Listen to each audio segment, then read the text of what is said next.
DMO Bhajpa विधायकों ने school चलो अभियान का किया शुभारंभ। बच्चों संग चखा मध्याह्न भोजन। खबर चंदौली से है। कोरोना काल के बाद बेसिक शिक्षा में सुधार को लेकर बेसिक शिक्षा विभाग पूरी तरह मुस्तैद हो गया है। मुख्यमंत्री योगी आदित्यनाथ ने आकांक्षात्मक जनपद श्रावस्ती से स्कूल चलो अभियान का शुभारंभ किया।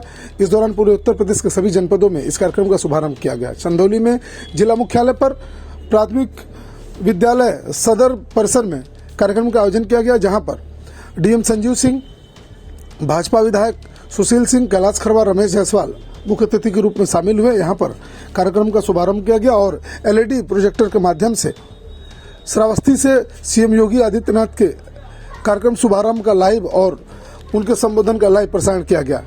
इस दौरान बच्चों ने रंगारंग कार्यक्रम प्रस्तुत किए और लोकगीत के माध्यम से 6 साल तक और 6 साल के ऊपर के बच्चों को बेसिक शिक्षा देने की बात कही और सरकारी विद्यालयों में दाखिले के लिए लोगों से अपील की। जिलाधिकारी संजीव सिंह ने संबोधित करते हुए कहा कि कोरोना काल के बाद शिक्षा विभाग पूरी तरह मुस्तैद हो गया है। कोरोना काल में बच्चों की पढ़ाई पर काफी असर हुआ है।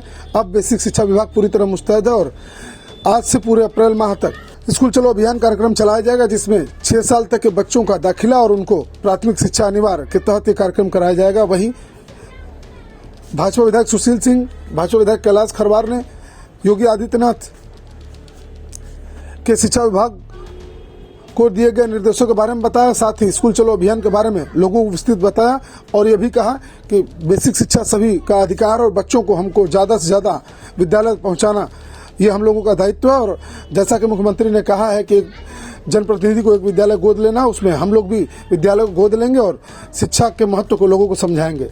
वहीं बेसिक शिक्षा अधिकारी सत्येंद्र कुमार सिंह ने कहा कि पूरे अप्रैल भर स्कूल चलो अभियान चलाया जाएगा, खासकर डोर टू डोर सर्वे किया जाएगा। वहीं नक्सल प्रभावित इलाके नौगढ़ और चकिया साहबगंज ब्लॉक में इस पर विशेष अभियान चलाया जाएगा ताकि ज्यादा से ज्यादा बच्चों को बेसिक शिक्षा मिल सके और देश को मजबूत करने की एक कड़ी है, क्योंकि देश में शिक्षा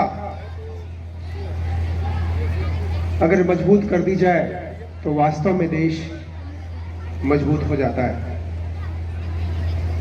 और हमने देखा, हमने पहले की भी सरकारों को देखा है, कभी भी किसी सरकारों ने शिक्षा विभाग को बढ़ावा नहीं दिया। लेकिन जब से योगी जी की सरकार बनी 2017 में, तब से स्कूलों के प्रति जो सरकारी विद्यालय थे उसके प्रति सरकार की जागरूकता और टीचरों की जागरूकता, कुछ अच्छे अधिकारियों की जागरूकता ने प्राथमिक विद्यालय, जूनियर हाई स्कूल के कायाकल्प को ही बदल दिया।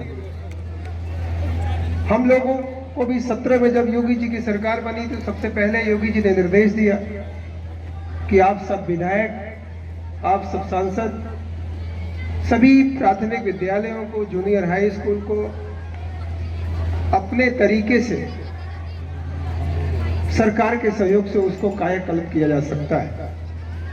उसको एक गोद लेने के माध्यम से, कहने का मतलब है कि उसकी जिम्मेदारी लेने के माध्यम से उस प्राथमिक विद्यालय के विकास, जैसे उसकी कायाकल्प, बच्चों को बैठने की अच्छी व्यवस्था, बच्चों को पढ़ने की अच्छी व्यवस्था, वहां का माहौल,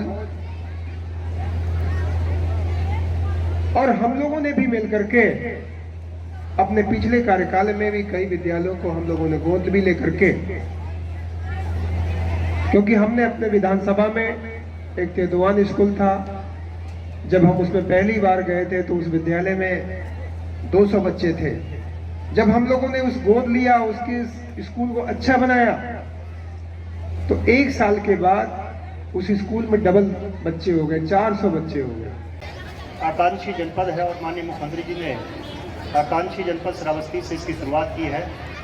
निश्चित रूप से नीति आयोग के जो पैरामीटर्स हैं उसमें स्वास्थ्य और शिक्षा को सबसे ज़्यादा वेटेज दिया गया है।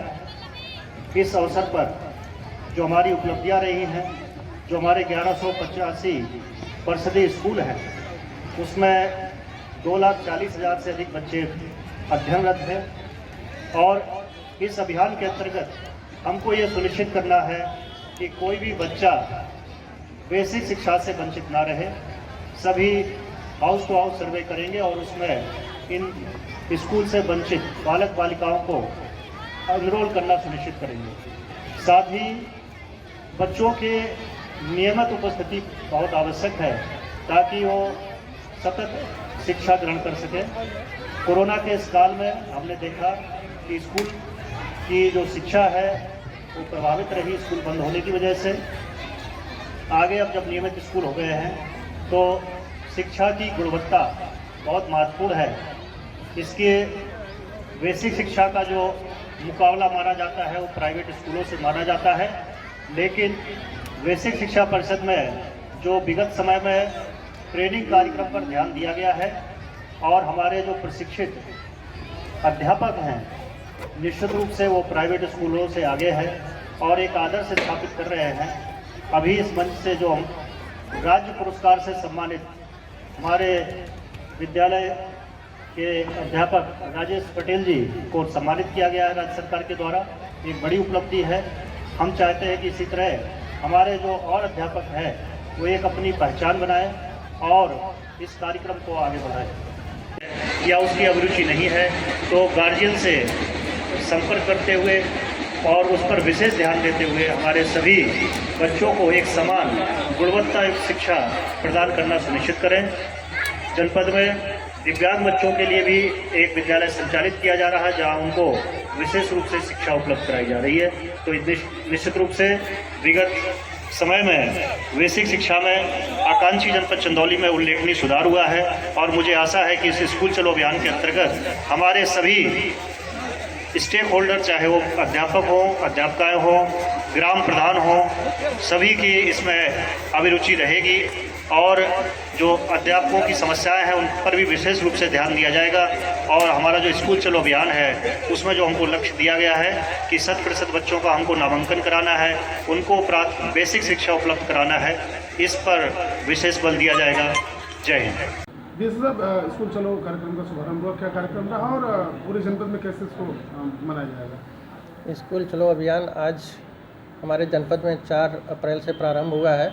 माननीय मुख्यमंत्री द्वारा जनपद श्रावस्ती से आज शुभारंभ किया गया है, जिसका लाइव टेलीकास्ट अपने जनपद के जिला मुख्यालय पर बच्चों को एकत्रित करके माननीय जनप्रतिनिधियों के समक्ष एवं जिलाधिकारी, मुख्य विकास अधिकारी, मुख्य कोषाधिकारी एवं अन्य जनपद स्तरीय अधिकारियों के समक्ष ये प्रस्तुत किया गया है, जिसमें माननीय विधायक जनप्रतिनिधियों द्वारा भी संबोधित किया गया है। इसमें बच्चों का उत्साहवर्धन किया गया है। साथ में सभी जनप्रतिनिधियों एवं जिलाधिकारी और अन्य जिला स्तरीय अधिकारियों के साथ मिड डे भोजन भी की व्यवस्था थी, जिसमें सभी बच्चों के साथ हमारे जनप्रतिनिधि और जिला स्तरीय अधिकारी सभी सम्मिलित थे। इस माध्यम के इस कार्यक्रम के द्वारा पूरे माह में ये कार्यक्रम संचालित होगा, जिससे हमारे यहाँ पूरे जनपद में कोई 6 से 14 वर्ष के आयु वर्ग का बच्चा बिना नामांकित छूटे न पाए। इस मुहिम के तहत पूरे जनपद में इस अप्रैल माह में ये मुहिम चलाई जाएगी ताकि कोई भी बच्चा बिना नामांकित न रह जाए। नक्सल प्रभावित इलाका भी एक जिले का बड़ा हिस्सा है, वहाँ शिक्षा की व्यवस्था थोड़ी दिक्कत रहती है, तो वहाँ के लिए क्या है? वहाँ पे थोड़ा विशेष ध्यान दिया जाएगा और ये चूँकि अभी बताया गया है कि पूरे अप्रैल माह में इस कार्यक्रम को संचालित किया जाता है, तो पुनः जनपद के विकास क्षेत्र स्तर पे, तहसील स्तर पे, बीआरसी स्तर पे, विद्यालय स्तर पे ये संचालित होगा। जनपद चंदौली के विकास क्षेत्र नौगढ़, चकिया और साहबगंज जो थोड़ा विशेष विकासखंड के रूप में यहाँ पे चिन्हित है, इस पर विशेष जोर दिया जाएगा। सर, स्कूल चलो अभियान कार्यक्रम का शुरुआत हुआ है, क्या कार्यक्रम था और क्या दिशा निर्देश दिए गए? माननीय मुख्यमंत्री जी के दिशा निर्देशानुसार नेतृत्व में आज आकांक्षी जनपद चंदौली में स्कूल चलो अभियान की शुरुआत की गई है, जो इस पूरे माह में संचालित किया जाएगा। जो इस बेसिक शिक्षा से वंचित बच्चे हैं उनका हाउस टू हाउस सर्वे करते हुए सभी को नामांकन सुनिश्चित किया जाएगा। जनपद चंदौली में शिक्षा की गुणवत्ता सुनिश्चित करने के लिए आकांक्षी जनपद से प्राप्त फंड और अन्य माध्यमों से डिजिटल क्लासों की भी व्यवस्था की गई है, बेंच फर्नीचर की सुविधा उपलब्ध की गई है। इसके अतिरिक्त जो कायाकल्प अभियान के अंतर्गत स्कूलों में जो भौतिक अवस्थापना है उसमें बहुत ही महत्वपूर्ण उपलब्धि सुनिश्चित की गई है। तो ये एक सतत अभियान जो हमारा बेसिक शिक्षा की गुणवत्ता के लिए है लगातार जारी रहेगा और स्कूल चलो अभियान के अंतर्गत हम लोग सुनिश्चित करेंगे कि प्रत्येक बच्चा अपने प्राथमिक शिक्षा से वंचित ना हो और हमारे जो परिषदीय स्कूल है उसमें गुणवत्तायुक्त शिक्षा प्राप्त करें। है।